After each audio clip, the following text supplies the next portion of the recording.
Hey peeps, Small Child Lord here, and in this video I would like to talk about space. Having control of what's around you and being able to push yourself based on that control is the essence of everything else. Without spatial awareness, it's almost impossible to get the full picture of just about any other part of the game. I have quite a lot to talk about, such as the different kinds of space, various ranges, and obviously how to gain and maintain space. So how do you control space? Controlling space has a lot of different parts to it, but the biggest ways of doing so are through buttons, movement, and projectiles. Buttons are a very simple way of controlling space since they're an immediate threat to that space. Getting hit reduces your options significantly, and that's why having hitbox out itself reduces them as well. As a result, your opponent needs to respect that space inherently. However, this isn't infallible. Even though buttons are great, using them incorrectly can get you punished. Because every button has a higher price than simple movement, this makes the risk of throwing them out considerable, even if the reward is equally as such. Buttons are also susceptible to losing out to other bigger buttons. If you aren't using a high priority attack and you don't have a read, you're significantly more likely to get hit through the power of a bigger attack,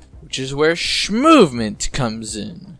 Movement is a hard counter to buttons because of the lack of commitment general movement has. If your opponent is throwing out a hitbox, one of the most effective ways of dealing with it is just moving out of the way. It's obviously a lot more complicated than that, and that's where projectiles come in. Projectiles are like buttons, but they last much longer and they cover a lot more space. Projectiles can beat movement out if it isn't correct. That's why it forces your opponent to move in specific ways that you'll be looking for more so than hitting the projectile itself. Once all of the ways of controlling space are understood, then all you need to do is just use them. However, you'll still need to know what space you're trying to control and why. How do you use any of this? Well, controlling any sort of space forces your opponent to do one of three things: respecting it, challenging it, or moving around it. Learning which of these your opponent prefers as well as how they reach these goals is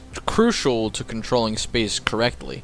For example, if your opponent decides to respect a rising Lucina fair by dashing back, you could use that when deciding what to do when you would traditionally go for something to control space. You can give your opponent a certain stimulus that to them means you're going to do something like that rising fair, and then do something else to throw them off. This is why controlling space is very good for baits and mix-ups. Your opponent will expect you to vie for one part of the stage and won't be looking at any other. Though this principle applies to all types of spatial control, getting specific with each one is key to knowing when and where to use them in this context. Buttons are the most straightforward use of this concept and generally don't use anything special. Though do note that there are a lot of different ways of beating them that don't have to do with controlling space. This applies to movement and projectiles, but more so for buttons. These things include, but are not limited to, going to a blind spot, whiff punishing the end lag of a move, beating a move outright, stuffing it out before it comes out, and much more. Movement and projectiles, though, do have something very important that makes it an important part of your arsenal to both use and counter. That something is stage control. This is why controlling space is important. You have limited area to move, so you need to be able to control what you can in order to take up as close to 100% of that area that you can. Your stage control is like a resource that's constantly shifting. Movement and projectiles are the most profound examples of managing this resource. Movement is a very direct use of stage control. When you move forward, you risk getting stuffed, but have the reward of getting more stage. Moving backward has the situation reversed. You risk losing stage, but if your opponent is being overly aggressive, then there is nothing stopping you from moving back and punishing them. Projectiles add to this equation by adding another angle. By throwing out a projectile that may force your opponent into the air.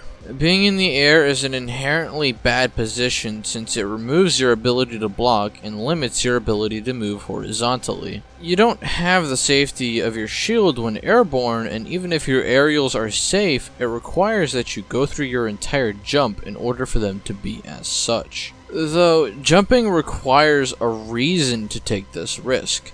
Projectiles give that reason. The simple threat of being put into stun with extra damage can force players to make decisions they don't want to.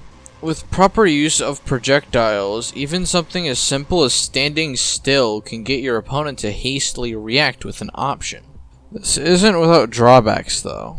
Just like throwing at a hitbox or moving incorrectly, each projectile has a flaw. There will always be a blind spot a projectile will not cover or frame data that allows you to punish it. It's just a matter of knowing the projectile well enough to counter it. Projectiles are just more annoying and harder to deal with than other ways of controlling space. This is why characters that have them, especially those with very good ones, can control where you can be very well, even if that character isn't particularly quick. To simplify everything I just said, think of movement as your main way of managing stage, and a projectile as a way of limiting that way of management. So, on to ranges. Just as important as the technical amount of space you have is where you are in relation to your opponent. Knowing where you have more options than your opponent is crucial since it allows you to put yourself in more favorable positions outside of those that are directly advantageous. The best way to visualize ranges is through categorization.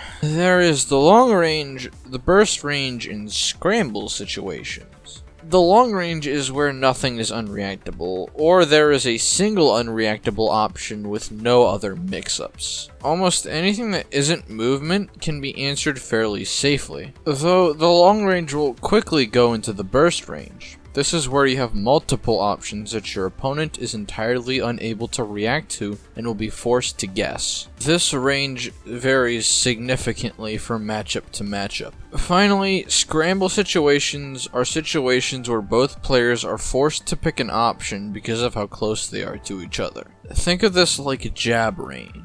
Things like being airborne and platforms make this a bit more complicated, but these are the fundamental ranges at which you can play. Long range is the range at which you will either want to condition or close space depending on factors like the matchup and who you're playing against. When at a long range, using a projectile is an easy way to know what your opponent will do in response to stimulus. Even if they block or jump over the projectile, you won't be able to be directly punished unless you're predictable with what surrounds the projectile. When trying to close space, recognize in what ways your opponent is trying to condition you. Seeing what your opponent does outside of burst range allows you to put them more comfortably within yours. When it comes to burst range, because of the variability between burst ranges, you'll want to have two main ways of thought depending on the matchup.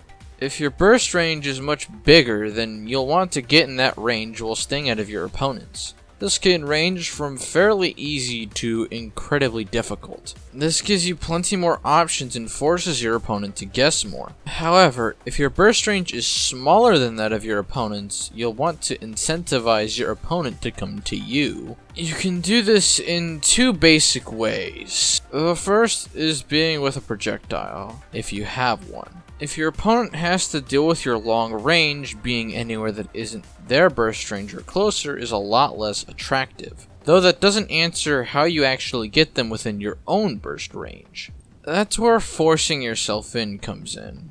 This requires some kind of read on your opponent, but if they expect you to use something that you would normally use in your long range, then your effective burst range becomes much larger. What is normally reactable becomes impossible because of the expectation of an option for a particular range. This can be done without a projectile, but it becomes a bit more complicated since your opponent will be looking more so for answers to their options rather than an option from you. That's why you want to keep track of your previous answers to various ranges and see how that will affect your opponent. I'm finished. Controlling space is one of the simpler concepts in this game, but it is one of the most important. Having that spatial awareness will allow you to much more easily take in any other concept, and allow you to adapt much better to your opponent. Manage your space, take over your opponents, and work on your movement. This has been Space by Small Child Lord. Please subscribe for more Smash related content. I'm tired!